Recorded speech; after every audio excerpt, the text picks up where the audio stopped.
সোনা, যে ধাতুকে আমরা নিরাপদ আশ্রয় বলে জানি, সেই আজ যেন একটু অভিমান করে বসে আছে। কখনো হঠাৎ আকাশ ছোঁয়া দাম, আবার হঠাৎ ধপাস করে নিচে নামা। এই নাটকীয় ওঠানামা দেখে মনে হয় সোনার বাজার যেন একদম সিনেমার নায়ক। কখন হাসাবে, কখন কাঁদাবে কেউ জানে না।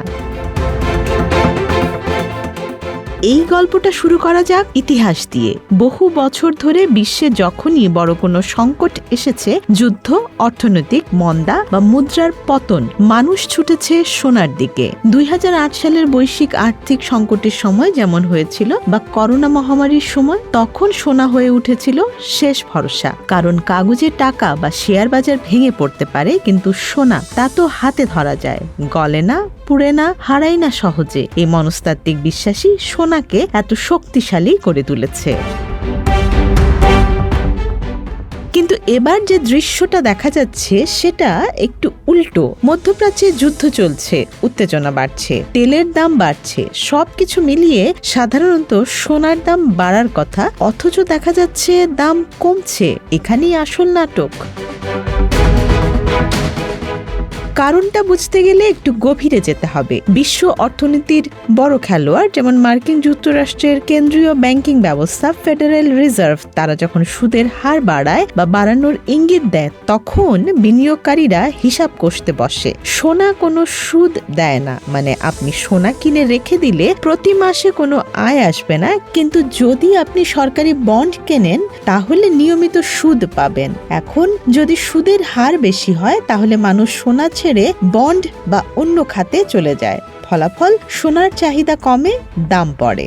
এর সঙ্গে যোগ হয় ডলারের শক্তি। আন্তর্জাতিক বাজারে সোনা কেনা বেচা হয় ডলারে। ডলার শক্তিশালী হলে অন্য দেশের মানুষের কাছে সোনা কেনা বেশি ব্যয়বহুল হয়ে যায়, ফলে চাহিদা কমে। আর চাহিদা কমলেই তো দামও পড়ে। এই সহজ অর্থনীতির খেলাটাই এখন বড় ভূমিকা রাখছে। এখন আসি যুদ্ধের প্রসঙ্গে। সাধারণ ধারণা হলো যুদ্ধ মানেই সোনার দাম বাড়বে, কারণ মানুষ নিরাপদ আশ্রয় খোঁজে, কিন্তু বাস্তবতা একটু জটিল। বর্তমান পরিস্থিতিতে যুদ্ধের কারণে তেলের দাম বেড়ে গেছে। তেলের দাম বাড়লে বিশ্বজুড়ে মূল্যস্ফীতি বাড়ার আশঙ্কা তৈরি হয়, আর মূল্যস্ফীতি বাড়লে কেন্দ্রীয় ব্যাংকগুলো সুদের হার কমাবে না, বরং বাড়িয়ে রাখবে। এই প্রত্যাশাই সোনার জন্য খারাপ খবর। অর্থাৎ যুদ্ধ পরোক্ষভাবে সোনার দাম কমিয়ে দিচ্ছে একটা ঘুরপথে। একই সঙ্গে বাজারে আরেকটা জিনিস কাজ করছে, মুনাফা তুলে নেয়া। গত এক বছরে সোনার দাম অনেক বেড়েছিল, অনেক বিনিয়োগকারী আগেই সোনা কিনে রেখেছিল। এখন দাম একটু নড়লেই তারা বিক্রি করে লাভ তুলে নিচ্ছে। এতে বাজারে সোনার সরবরাহ বেড়ে যাচ্ছে, দাম আরো নিচে নামছে।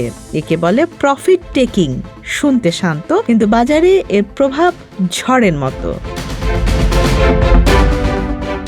তাহলে প্রশ্ন আসে, এই পতন কি নতুন কিছু? ইতিহাস বলছে না। সোনার বাজার সবসময়ই ঢেউ খেলানো। কখনো কয়েক মাস বা বছর ধরে দাম বাড়ে, আবার হঠাৎ সংশোধন হয়। এই ওঠানামাই স্বাভাবিক। তবে এবারের পতন একটু নাটকীয়, কারণ অল্প সময়ে বড় পরিবর্তন এসেছে। এখন সবচেয়ে গুরুত্বপূর্ণ প্রশ্ন, কবে আবার দাম বাড়বে?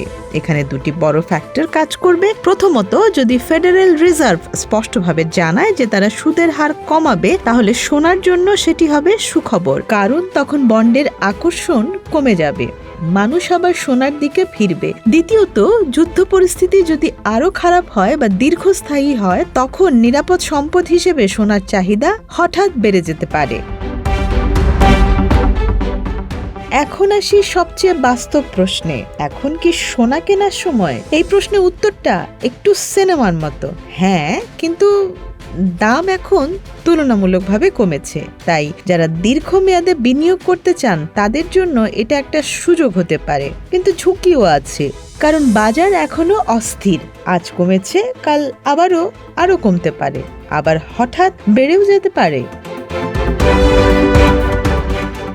যদি কেউ এখন সোনা কেনেন, তিনি ভবিষ্যতে লাভ করবেন কিনা তার উত্তর নির্ভর করছে সময়ের উপর। যদি আপনি 3-4 বছর ধরে রাখার পরিকল্পনা করেন, ইতিহাস বলছে সোনা সাধারণত দীর্ঘমেয়াদে মূল্য ধরে রাখে বা বাড়ে। কিন্তু যদি ভাবেন 1-2 মাসে কিনে বিক্রি করে লাভ করবেন, তাহলে সেটা অনেকটাই জুয়া খেলার মতো হয়ে যায়। বাংলাদেশের প্রেক্ষাপটে আরেকটা বাস্তবতা আছে। আন্তর্জাতিক বাজারে দাম কমলেই দেশে সঙ্গে সঙ্গে কমে না, কারণ এখানে ডলারের বিনিময় হার, আমদানি খরচ, কর আর বাংলাদেশি জুয়েলার্স অ্যাসোসিয়েশনের সিদ্ধান্ত সব মিলিয়ে দাম নির্ধারণ হয়। তো বিশ্ববাজারে পতন মানে পরদিন দেশের বাজারে কম দাম, এমনটা হয় না।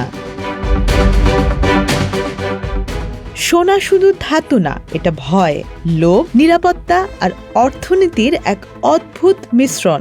কখনো যুদ্ধের গন্ধে দাম বাড়ে, কখনো সেই যুদ্ধের কারণেই পড়ে যায়। কখনো ডলার শক্তিশালী হলে কাঁপে, আবার ডলার দুর্বল হলে মাথা তুলে দাঁড়ায়। তাই সোনার বাজারকে বুঝতে গেলে শুধু সংখ্যার দিকে তাকালে হবে না, দেখতে হবে মানুষের মন, বিশ্ব রাজনীতি আর অর্থনীতির অদৃশ্য সুতো। আর সেই সুতো টানাটানির খেলাতেই সোনা কখনো হাসে, কখনো কাঁদে আর আমাদের চিন্তায় ফেলে দেয়।